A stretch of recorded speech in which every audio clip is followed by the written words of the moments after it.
নমস্কার বন্ধুরা, এই রকম একটা ঝটপটে স্ন্যাক্সের রেসিপি আপনারা যদি বাড়িতে একবার বানিয়ে খান তাহলে কিন্তু সপ্তাহে 2-3 বার বানাতে চাইবেন। এই মুচমুচে টিফিনটা বানাতে যতটাই সহজ, খেতে কিন্তু ততটাই টেস্টফুল। এটা বানাতে আমার পুরের জন্য লেগেছে একটা আলু, অল্প পরিমাণ ফুলকপি, অল্প পনির, মানে 100 গ্রাম পনির দেবো, আর 2-3টে কাঁচা লঙ্কা দিলেই হবে। আপনারা আলু আর পনিরের সাথে যদি ফুলকপিটা না দিতে চান তার বদলে ক্যাপসিকাম, গাজর, অন্যান্য সবজি দিতে পারেন। ঠিক এই রকম ছোট ছোট ডুমো ডুমো করে আলুটাকে কেটে নেবেন। কড়াইয়ের মধ্যে সর্ষের তেল গরম করে নিয়েছি আলুটাকে ভাজার জন্য। যেহেতু একদম নিরামিষভাবে টিফিনটা বানাচ্ছি সেই জন্য পেঁয়াজ রসুন দিইনি। আপনারা যদি চান তাহলে পেঁয়াজ রসুন অ্যাড করতে পারেন। পেঁয়াজ রসুন বা চিকেন ছাড়াই নিরামিষের এই টিফিনটি কিন্তু আমিষের রেসিপিগুলোকে একদম হার মানাবে। অনেক দিদিভাইরাই বলে থাকেন তাদের বাচ্চাদের জন্য নতুনত্ব টিফিন দেখালে তাদের খুবই সুবিধা হয়। সেই জন্যই এই রেসিপিটা ঝটপট বানিয়ে আপনাদের সাথে শেয়ার করে দিচ্ছি। উপকরণের মধ্যে একটা সহজ উপকরণ হচ্ছে পনির, যেটা আপনি খুব সহজভাবেই হাতের কাছে পেয়ে যেতে পারেন। সেই জন্যই পনিরটা ব্যবহার করছি। আপনার বাচ্চারা যদি পনিরের বদলে চিকেন খেতে ভালোবাসে তাহলে ছোট ছোট করে চিকেন কুচিও ভেজে দিতে পারেন। তাহলে এরপর কি করছি, সমস্ত সবজিগুলোকে এবং পনিরটাকে একটু ভালোভাবে ভেজে নিচ্ছি। এখন আমি স্বাদ অনুসারে নুন, হলুদ, ধনে, জিরে এগুলো দিতে থাকবো।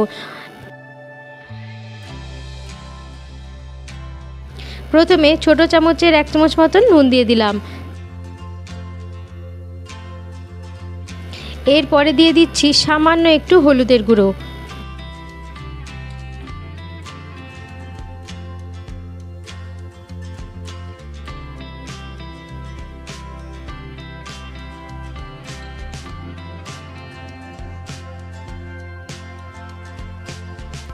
এখন দিয়ে দিচ্ছি ছোট চামচের 1 চামচ মতন জিরে গুঁড়ো। জিরে গুঁড়োটা আমি ঘরে ভেজে ব্যবহার করছি। আর সাথে দিয়ে দিচ্ছি ধনে গুঁড়ো।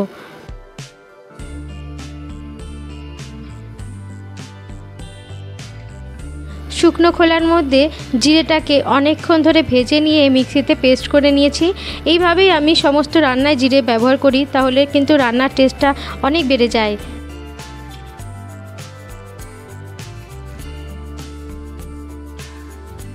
একটু গোল্ডেন হওয়া অবধি ভালো করে ভেজে নিতে হবে।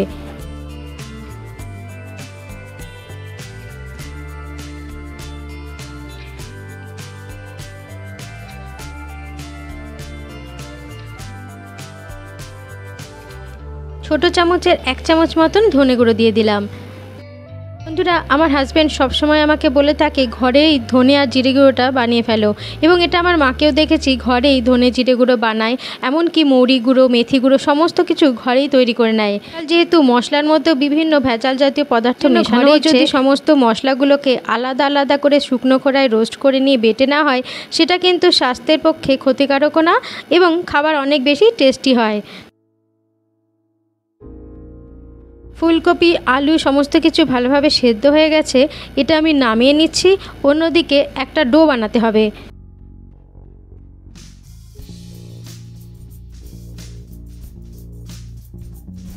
3 থেকে 4 কাপ মতন ময়দা নিয়েছি। আপনারা 2 কাপ আটা, 2 কাপ ময়দা নিতে পারেন। শুধু আটা দিয়েও করতে পারেন, শুধু ময়দা দিয়েও করতে পারেন। আয়ামের জন্য আমি দিয়েছি সামান্য একটু নুন, সামান্য চিনি, সামান্য একটু কালো জিরে, আর দিচ্ছি 1 চামচ মতন সাদা তেল। অল্প অল্প জল দিয়ে একটা ভালো মতন ডো তৈরি করে নিতে হবে, যেটা খুব বেশি নরমও না হয়ে যায়, খুব বেশি শক্তও না হয়ে যায়। এরকম আমরা লুচির ডো তৈরি করি, ঠিক সেই রকমই একটা ডো তৈরি করে নিচ্ছি।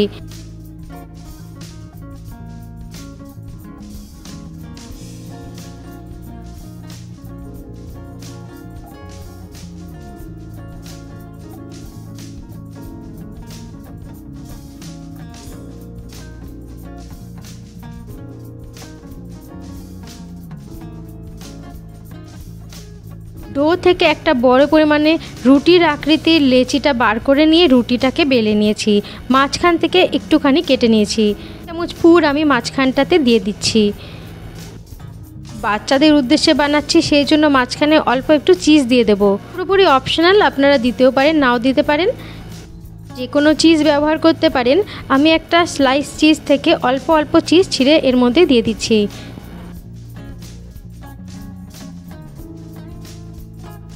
তাহলে মোজরেলা চিজও ব্যবহার করতে পারেন, তাহলে অনেক টেস্টফুল হয় এবং বাচ্চাদের আকর্ষণও বেড়ে যায়।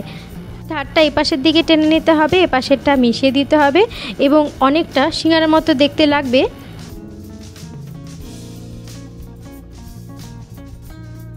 তো একদমই সিঙ্গারার মতো নয়, একটু প্যাটিস টাইপের হবে।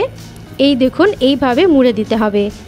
একটুখানি সাইডে সাইডে জলও দিতে পারেন, কিন্তু জল ছাড়াই খুব সুন্দরভাবে লেগে যাচ্ছিলো, সেই জন্য আমি আর জল ব্যবহার করিনি। কিন্তু হাত দিয়ে খুব ভালো করে প্রেস করে নেবেন।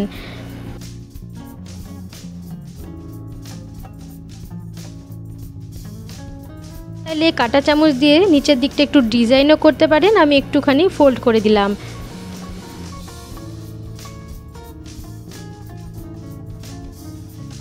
অনেকেই ভাবছেন এবার হয়তো আমি ফ্রাই করে দেব, না, এরপরে যেটা করব সেটা এর টেস্টটাকে আরও বেশি বাড়িয়ে দেবে, অনেকটা ক্রাঞ্চি করে দেবে। আমি সব কটাকে তৈরি করে নিচ্ছি, তৈরি করে নিয়ে একটু সাইডে রেখে দিয়ে তারপরের ধাপে চলে যাচ্ছি।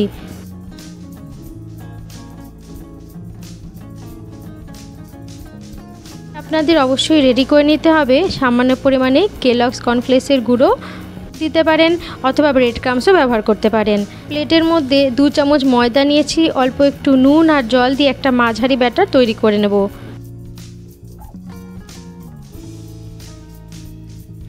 একটা প্যাটিস তুলে নেব, এই ব্যাটারের মধ্যে ডুবিয়ে তারপরে এই কেলগসের গুঁড়োর মধ্যে ডুবিয়ে ভালো করে কোট করে নেব।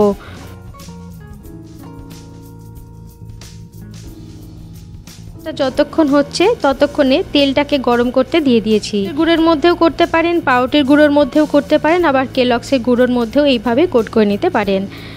এইভাবে একবার কোট করে ভাজলে বাইরেটা অনেক বেশি ক্রাঞ্চি হয় আর ভেতরটা তো নরম হবে এবং টেস্টি হবে।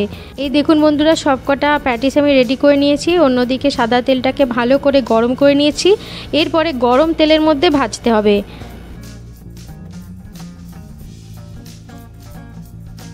মাছেই আমি সবকটাকে ভেজে নামিয়ে নিচ্ছি, হলে তবেই নামিয়েছি, না হলে কিন্তু মুচমুচে হবে না।